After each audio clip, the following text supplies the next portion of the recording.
নমস্কার বন্ধুরা, সবাই কেমন আছো? আমার নতুন একটা ব্লগের সাথে তোমাদের সবাইকে জানাই স্বাগতম। তো সবাইকে বিকেলের পড়ন্ত রোদের শুভেচ্ছা জানাচ্ছি। আর তখন বাজছে বিকেল ওই 4:30 নাগাদ। সেদিনকে তাড়াতাড়ি দুপুরবেলায় খাওয়া দাওয়া করে ঘুমিয়ে পড়েছিলাম। দিনটা ছিল বুধবার। তো ঘুমিয়ে পড়ে উঠে দেখি বাপরে অনেকটা বৃষ্টি হয়ে গেছে, কিন্তু ঘুমানোর মধ্যে বুঝতে পারিনি বৃষ্টি হওয়ার পরে একটু ঠান্ডা পেয়েছিলাম, তো তাই ঘুমিয়ে গেছিলাম। তো ঘুমিয়ে উঠে আমি একটু হালকা বাতাসটা নেওয়ার জন্য ব্যালকনিতে দাঁড়িয়ে পড়লাম। তো ব্যালকনিতে দাঁড়িয়ে দেখো তোমাদেরকেও আমি পিছনের ভিউটা দেখিয়ে দিলাম। আমাদের বাড়ির সামনে যে গাছটা আছে, এই গাছটা দিয়ে এত সুন্দর হাওয়া আসে না, বৃষ্টি পড়লে ঝড় হলে তার কথাই নেই। তো তারপরে ব্যাগপত্র গোছানো স্টার্ট করে দিলাম।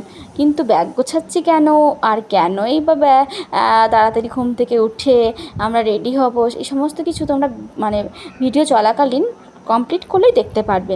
তো আমি কিছু দুপুরবেলায় কেচে রেখেছিলাম, যেগুলো বৃষ্টি পড়ার কারণে আমি উপরে মিলে দিয়েছিলাম, সেগুলো গুছিয়ে রেখে যাচ্ছি। কারণ কি 2-4 দিন তো বাড়িতে থাকবোই না। তো এদিকে আমারগুলো কমপ্লিট হয়ে যাওয়ার পরে ছেলেরগুলো আর ওর বাবারগুলোও ব্যাগে ভরছি। তো সেগুলো ভরতে থাকছি, আর এদিকে যেটা পরবো সেটাও রেডি করে বার করে রেখে দিয়েছি, আর ছেলের জন্য সেটাই। তো তারপরে কোথাও আমরা গৃহবধূরা, যদি গ্রামগঞ্জে যে গৃহবধূরা আছো যারা আমার ভিডিওটা দেখো, তারা জানো যে কোথাও যাওয়ার আগে আমাদেরকে আলতা পরতে হয় পায়ে, তো সেটা যেখানেই হোক না কেন। তো আমিও সেজন্য আমি দুটো পায়ে সুন্দর করে আলতা পরে নিয়েছি। আর এই রিচুয়ালটা কাদের কাদের আছে তারা কিন্তু কমেন্ট করে জানিও। এক পায়ে আলতা পরা পরে আর এক পায়ে পরছি, আর পায়ে আলতা পরে যাওয়ার পরে একটু নেল পালিশও পরে নিয়েছি। আর হাতের নেল পালিশটা কিন্তু আগেই পরে রেখেছিলাম, যখন ছেলেকে ঘুম পাড়িয়েছিলাম, কারণ ও থাকাকালীন নেল পালিশ পরাই যায় না, ও নাছের বান্দা, বুঝতে পারে না কি, তবুও ওটা নিয়ে কাড়াকাড়ি করে আমার সাথে। সেই জন্য আলতা পরার পর হাতে ছোঁয়া দিতে হয়, সেটা দিয়ে আমি একটু প্রণাম করে নিলাম। তারপরে আমার ছেলেকে রেডি করে দেওয়ার জন্য আমি ঘরে গেলাম, এবং খাওয়া দাওয়াটা কমপ্লিট করার পরে ওকে রেডি করে বাইরেও দাদুর কাছে দিয়ে দিলাম। মা ওইদিকে আলতা পরছে, এদিকে শাড়ি ব্যাগপত্র গোছানো, শাড়ি পরছে। আমিও একদম পুরো কমপ্লিট হয়ে গেছে, হালকার মধ্যেই সেজেছি। তখন সাজতে এবং রেডি হতে গিয়েই প্রায় 5:30 বেজে গেছে। মাও রেডি হয়ে গেছে, বাবা আমাদেরকে টাকা পয়সা দিয়ে দিচ্ছে। তারপরে বাবা আমাদের দুজনকে ব্যাগপত্র নিয়ে একটু রাস্তা ধারে এগিয়ে দিয়ে দেখে টোটো চলে এসছে। তো কাকুর টোটোতে আমরা চেপে পড়েছি, পুকুকেও বসিয়ে নিয়েছি। ফার্স্টে পুকু আমার কোলেই ছিল, কিন্তু তারপরে মাঝখানে একটু স্পেস দিয়ে ওকে বসিয়ে দিয়েছিলাম, কারণ কি ধারে খুব হাত বাড়িয়ে টাটা করতে করতে যাচ্ছিলো, সেই জন্য। তো আমরা যাচ্ছি কোথায়, যাচ্ছি হচ্ছে মায়ের বাপের বাড়ি, আমার মামা শ্বশুরের বাড়ি মোস্তাফাপুর। তো সেখানে যাওয়ার জন্য রাস্তায় আমরা টোটোটা দাঁড় করি একটা মিষ্টির দোকানের কাছে, মিষ্টিগুলো নিয়ে নিয়েছি। আর ওদিকে ওকেও একটা জায়গায় বসিয়ে দিয়েছি, কিন্তু ও তো বসে থাকা ছিল না, একবার বলছে ফুটি নেবে, একবার বলছে চিপস নেবে, ওরে বায়না। ওদিকে মাও দেখছে একটা আত্মীয়কে পেয়ে গেছে, যা পাশের বাড়িতে চলে যাবে, তো ও অনেক মিষ্টি নিয়েছে। আর এদিকে মাও 1 প্যাকেট মিষ্টি নিয়েছে, আবার 1 প্যাকেট মিষ্টি নিয়েছে, দুটো মামার বাড়ি যাবে তো সেই জন্য। তো দেখো আমরা টোটো করে ওই মামার বাড়িতে পৌঁছে গেছি।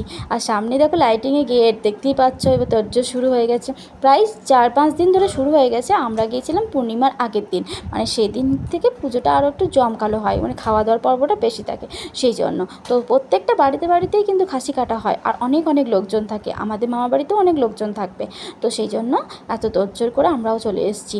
আর আস্তে আস্তে প্রায় সন্ধে 6টা 6:30 পেরিয়ে গেছে। বেশিক্ষণ সময় লাগে না টোটোতে আসতে, মিনিমাম হয়তো আধ ঘন্টা লাগে। তো দেখো কত ঢাকিদাররা না ঢাক দিয়েছে, আর ওইখানে অনেক ভক্ত হয়েছে, 74টা ভক্ত। এটা হচ্ছে বাবা ধর্মরাজের মন্দির, এই ধর্মরাজের পুজো উপলক্ষে এত আয়োজন। তো ওইখানে মামি দেখছি রাতের বেলায় পরের দিনে জোগাড়জান্তি করছে, আর ওইদিকে আরও লোকজন চলে এসছে। আমরাও এসে গেছি। তারপর ননদিনী আমাকে মিষ্টি মুখ করিয়ে দিচ্ছে।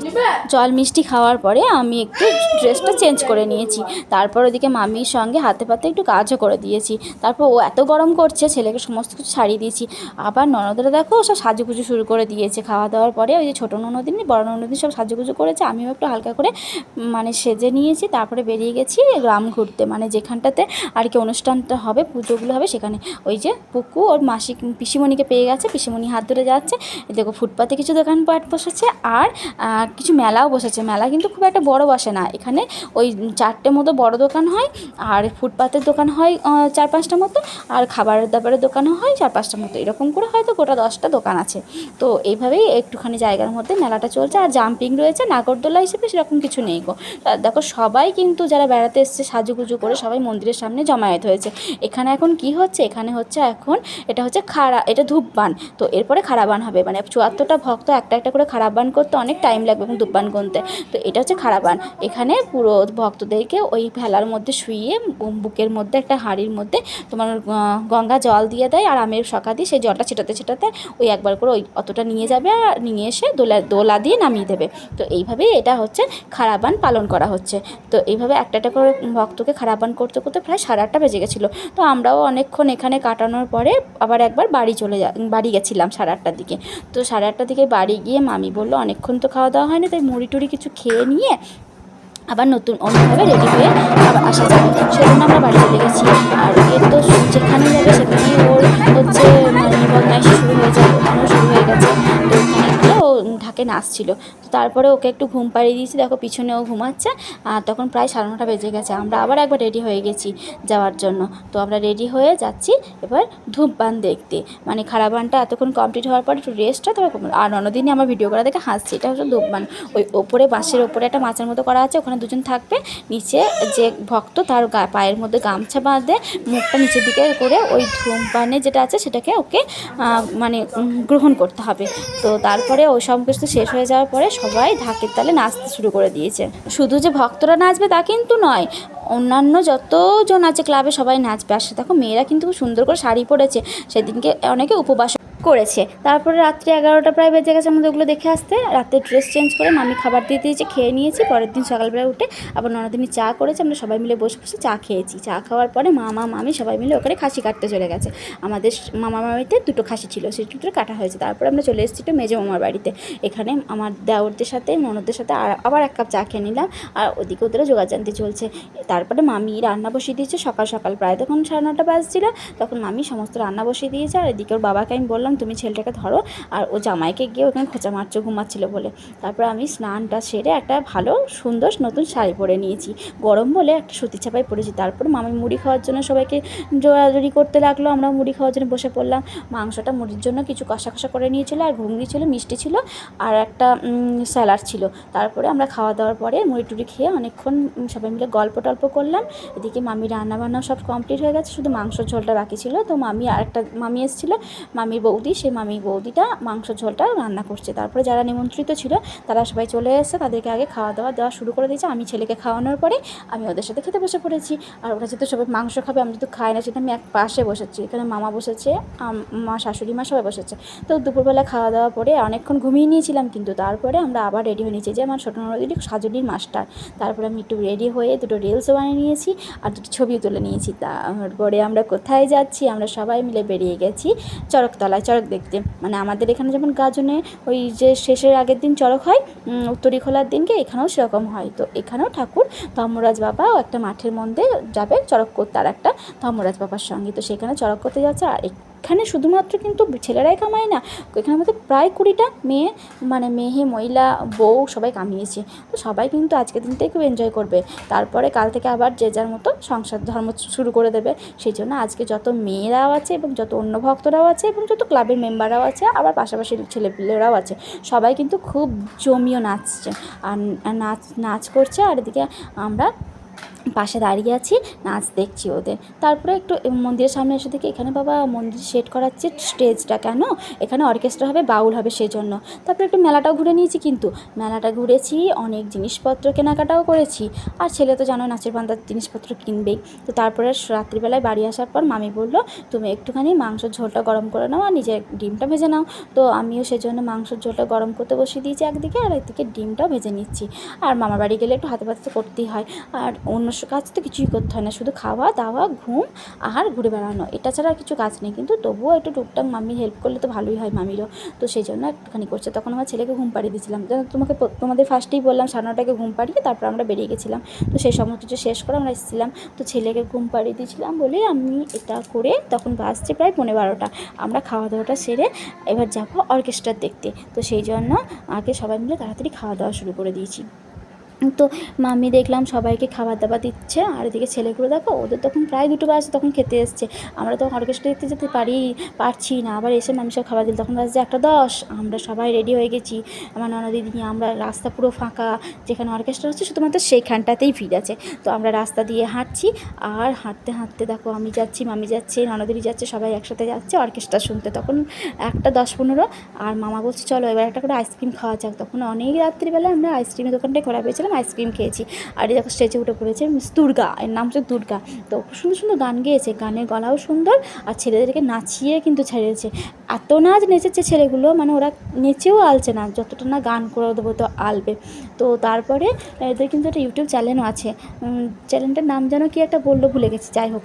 তো এভাবেই আমরা 4 দিন এখানে প্রোগ্রাম দেখেছি।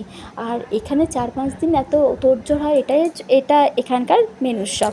মানে আমাদের যেহেতু নবান্নটা মেন উৎসব, আর কাটোয়ার কার্তিক লড়াই সেরকম হচ্ছে মোস্তাফাপুরের এই ধর্মরাজ পুজোটাই মেন উৎসব। এখানে যত বাড়িতে লোকজন আসবে, দেখো কত লোকজন জমাতে, যে কে বলবে তখন রাত্রি 3টে বাজছে তখনও এত লোকজন। তারপরে এই না আহিরি নাচের গান গিয়েছে, ফাটাফাটি নাচের গান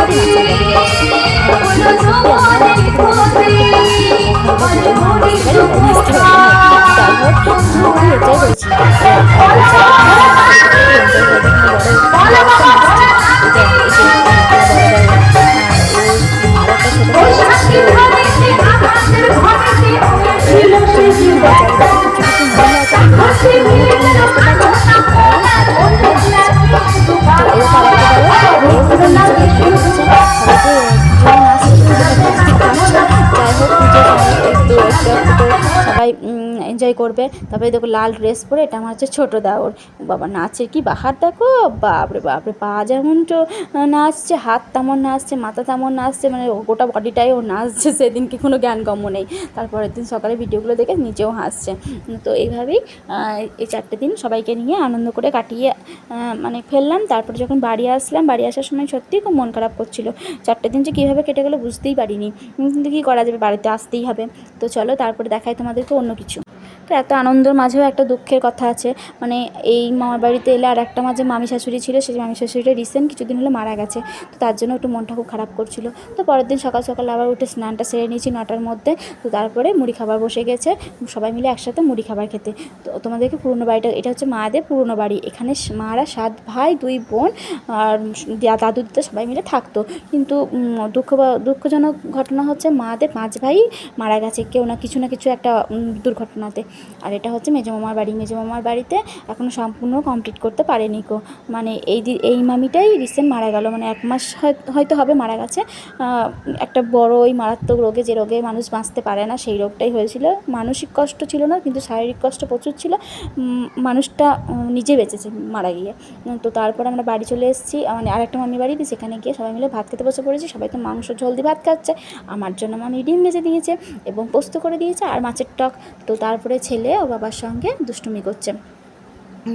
বিকেলবেলায় ওর বাবার খুব খিদে লেগেছে, মুড়ি খেয়ে নিয়েছে। আর এদিকে মামি পুরো জিনিসগুলো সব গরম করে নিল। আর এই যে গোলু মায়ের কোলে বসে আছে, আর এদিকে মামি ভাত বাড়ছে। এটা হচ্ছে মামির বৌদি, মানে বড় মেজো মামির বৌদি। এবার বিকেলবেলা আবার খাওয়া দাওয়া করে ঘুমিয়ে টুমিয়ে নিয়ে আমরা আবার উঠে পড়েছি। উঠে পড়ে দেখো পিছনে ছেলে কিন্তু ঘুমাচ্ছে, ও কিন্তু ওঠে নাই, ও অনেকটা দেরি করে ঘুমিয়েছিল। সেই জন্য তারপর রেডি হয়ে কিছু রিলস বানিয়ে নিয়েছে, সেটা কিন্তু ছাড়াই যাবে না বানানোটা। তারপর ননদিনীও আমার সঙ্গে ভিডিও করা এক্সপার্ট হয়ে গেছে, ও সব শিখে নিচ্ছে আমার থেকে। তো তারপরে যাচ্ছি আমরা একদম আবার মেলায় গিয়ে এখানে প্রচুর রকমের জিনিসপত্র কেনাকাটা করেছি আবারও। তো সেই জিনিসপত্রগুলো তোমাদেরকে পরে শেয়ার করব। তো কেনাকাটার পরে আমরা কিছু খাবারও খেয়ে নিয়েছি, আর কিছু খাবার যারা আসেনি বাড়িতে তাদের জন্য নিয়ে নেওয়া হয়েছে। দেখো কি সুন্দর সুন্দর কাপগুলো না, এই কাপগুলোর দোকানটা এখানে বসেছে। প্রত্যেকজনের হাতে কিছু না কিছু রয়েছে। সবাই মিলে কেনাকাটা করে আমরা বাড়ি যাওয়ার পথে দেখলাম স্টেজটা সবাই তৈরি হচ্ছে। এখানে কী হবে জানো, এখানে হবে যাত্রা আর অর্কেস্ট্রার। তো যাত্রা হবে আগের দিন, পরের দিন অর্কেস্ট্রা। বাড়ি এসে আমরা আবার চাল ভাজা মুড়ি খেয়ে নিয়েছি। মামি চাল ভাজা মুড়িটা যা সুন্দর মাখিয়ে রেখেছে না, দুর্দান্ত খেতে লাগছে। তারপরে রাত্রি তখন আবার সেই 1টা বাজছে, আমরা চলে এসেছি যাত্রা শুনতে। আমি খুব একটা সময় আজকে থাকিনি, কারণ আগের দিন রাত্রিবেলা ভালো করে ঘুম হয় না, যার কারণে আর এত রাত পর্যন্ত জেগে যাত্রা দেখতে ভালো লাগছিলো না, তাই একটুখানি দেখেই চলে এসেছি। আর যাত্রার প্রতি খুব একটা ইন্টারেস্ট নয়ও, যারা বুড়ো মানুষ তারা যাত্রা দেখতে বোধহয় পছন্দ করে। তো যাত্রার লোকও হয়েছে কিন্তু প্রচুর, তখন প্রায় 2-2:30 বাজবে, ওই 1টা নাগাদ গেছিলাম, 1 ঘন্টার মতো ছিলাম। যাত্রা দেখে বাড়ি চলে আসছি। বাড়ি চলে আসার পরে একটু ঘুমিয়ে গেছিলাম। ঘুমিয়ে যাওয়ার পরে হয়েছে